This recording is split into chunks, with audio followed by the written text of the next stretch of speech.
नमस्कार। आइए सुनते हैं मुंशी प्रेमचंद जी की लिखी प्रसिद्ध कहानी कफन। जाड़ों की रात थी। एक झोपड़ी के दरवाजे पर बाप बेटे अलाव के सामने बैठे थे। बाप का नाम घीसू और बेटे का नाम माधव था। झोपड़ी के अंदर बेटे की पत्नी बुधिया प्रसव के दर्द से कराह रही थी। उसके कराहने की आवाज़ और चीखें सुनकर दोनों बाप बेटे का दिल सहम जाता था। जाड़ों की रात थी। प्रकृति सन्नाटे में डूबी हुई थी। सारा गांव अंधकार में लय हो गया था। बाप बेटे दूसरों के खेतों से चोरी करके लाए हुए आलू भूनकर खा रहे थे। घीसू ने कहा, मालूम होता है बचेगी नहीं। सारा दिन दौड़ते हो गया है। जा देख तो आ। माधव चिढ़कर बोला, मरना ही है तो जल्दी मर क्यों नहीं जाती? देखकर क्या करूं? माधव को भय था कि वह झोपड़े में गया तो घीसू आलू का बड़ा भाग साफ कर देगा, और घीसू को भी माधव से ऐसी ही आशंका थी। घीसू ने माधव से कहा, तू बड़ा बेदर्द है बे। जिसने रात दिन इसी घर को दिया, साल भर जिसके साथ सुख चैन से रहा, उसी के साथ इतनी बेवफाई। दुखी आवाज में माधव बोला, मुझसे इसका इस तरह तड़पना और हाथ पांव मारना देखा नहीं जाता। दोनों बाप बेटे कामचोर थे। बाप एक दिन काम करता तो 2 दिन तक आराम करता। उसका बेटा माधव तो और भी कामचोर था। 1 घंटे काम करता और 2 घंटे तक हुक्का पीता रहता। इनकी ऐसी ही हरकतों की वजह से कोई उन्हें काम नहीं देता था। पूरी झोपड़ी में 4 बर्तन और कुछ फटे हुए कपड़ों के अलावा कुछ भी न था। दोनों के सिर पर बहुत कर्ज था। दोनों दुनिया भर के ताने भी सुनते थे, लेकिन उन्हें कोई फर्क नहीं पड़ता था।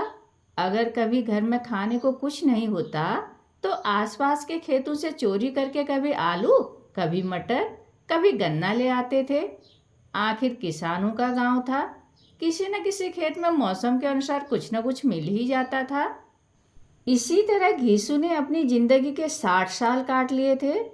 आज भी बाहर आग के पास बैठकर किसी के खेत से लाए आलू को भूनकर दोनों बाप बेटे खा रहे थे, और अंदर माधव की पत्नी बुधिया प्रसव पीड़ा से तड़प रही थी। माधव की शादी बुधिया से कुछ साल पहले ही हुई थी।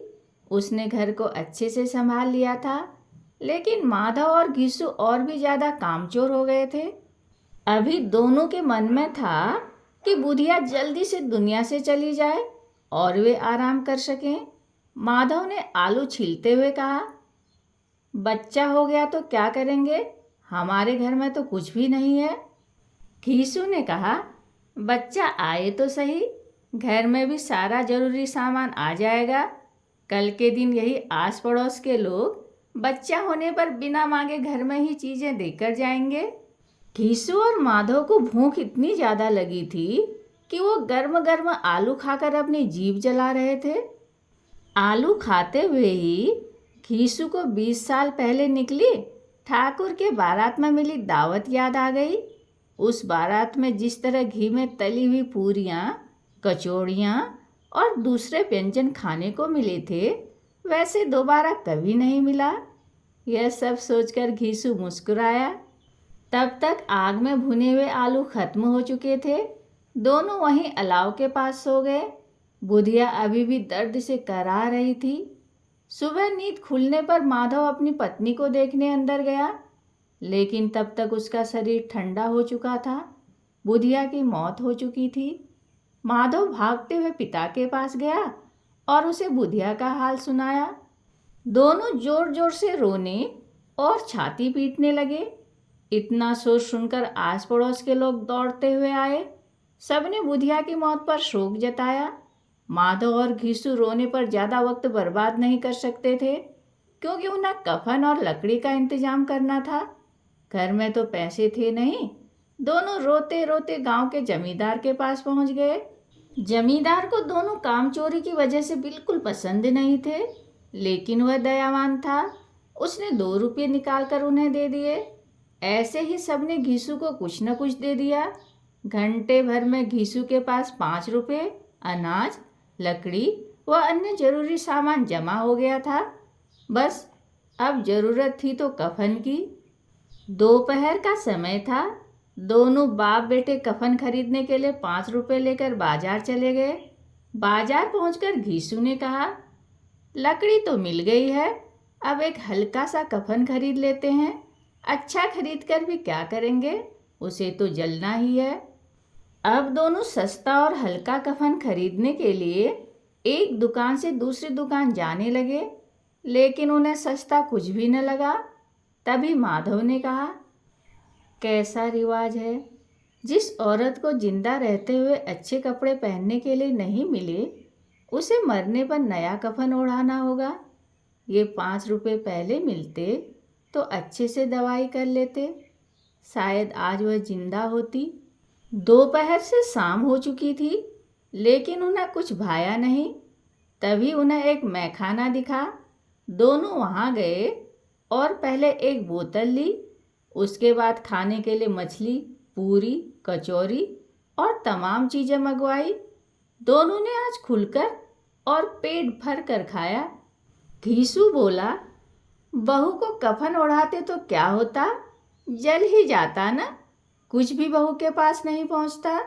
लेकिन आज इतना खा लिया है कि मन तृप्त हो गया है, उसे हमारी दुआएं लगेंगी। माधव बोला, बहुत अच्छी थी बुधिया, जाते जाते हमें खूब खिला गई, उसे स्वर्ग में ही जगह मिलेगी। खाते खाते घीसू ने कहा, हमारी आत्मा खुश हो रही है तो उसे पुष्य तो मिलेगा ही। फिर माधव ने पूछा, अगर बुधिया स्वर्ग में हमसे पूछेगी कि मेरे लिए कफन क्यों नहीं लाए, तो हम क्या जवाब देंगे? घीसू ने उत्तर दिया, तुझे किसने कह दिया कि उसे कफन नहीं मिलेगा? बिल्कुल मिलेगा, और बहुत अच्छा मिलेगा। कौन देगा? सारा पैसा तो हम खा गए, नाराज होते हुए माधव ने कहा। जवाब में घीसू बोला, वही गांव वाले देंगे जिन्होंने इतना कुछ दिया है। बस इस बार पैसा हमारे हाथ नहीं लगेगा, लेकिन कफन जरूर आएगा। अब दोनों खड़े होकर गाने लगे, नाचने लगे। सब उन्हें देख रहे थे, लेकिन उन्हें किसी से कोई फर्क नहीं पड़ रहा था। नशे में चूर बाप बेटे, ठगिनी क्यों नैना झमकावे ठगिनी, ठगिनी क्यों नैना झमकावे ठगिनी, गाते गाते उसी जगह पर गिर गए। कहानी सुनने के लिए धन्यवाद।